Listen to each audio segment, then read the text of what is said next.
since long time. I have one question and I am sincerely seeking knowledge and no bad intentions. Why is it necessary to call ourselves Salafi, Ahlul Hadith, Ahlul Sunnah, while the Prophet and Sahaba called themselves only Muslims? I have heard from many shuyukh that this calling name is done to distinguish us from Ahlul Bid'ah and Ahlul Shirk.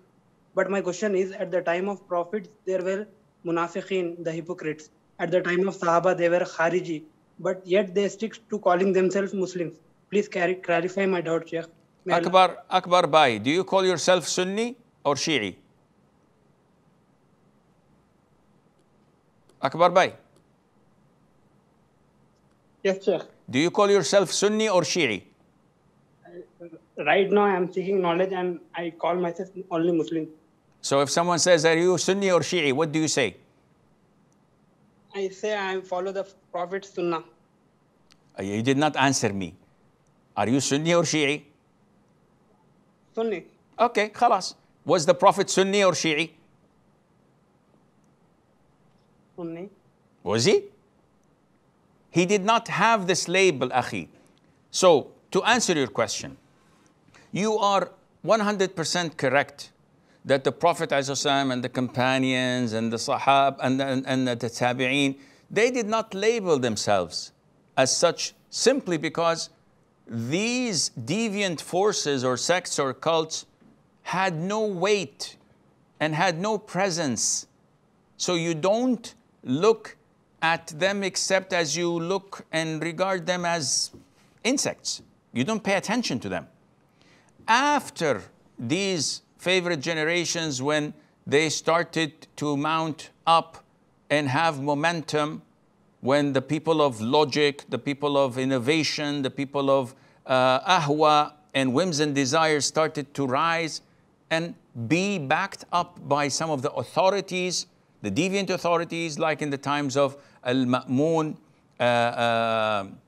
when we had Al-Mu'tazila and those who came afterwards, and you have the Asha'ira, Al-Maturidiyya, and all of these sects who had the backing of some governments. Then we started to think of the need of labeling ourselves to identify ourselves. Now, do I call myself Salafi? No, I don't go around saying, hey, I'm a Salafi.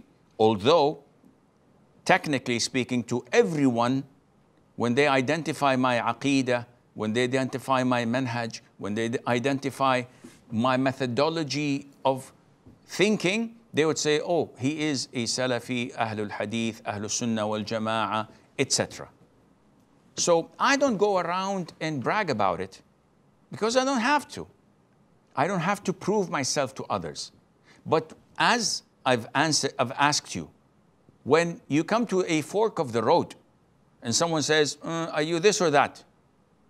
You wouldn't say, no, I would identify myself as a Muslim. Someone asks you a blatant, straightforward question. Are you Salafi or Maturidi? What would you say? Of course I'm a Salafi.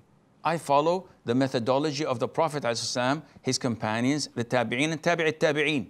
Now you, on the other hand, who are you following? He dares not to say the Prophet, the companions and the Tabi'een, because he knows that he's a liar. He says, I'm following Ibn Kullab, I'm following Al-Ash'ari, I'm following this, I'm following that. Then, with all due respect, there is a difference. So, you don't go around carrying a label or a flag saying that I'm this, I'm that. I'm a Muslim, full stop. But when the need arises, then you have to identify yourself and tell people your belief without any shame or without being embarrassed, because we're proud of being the followers of the Prophet alayhi salatu wassalam.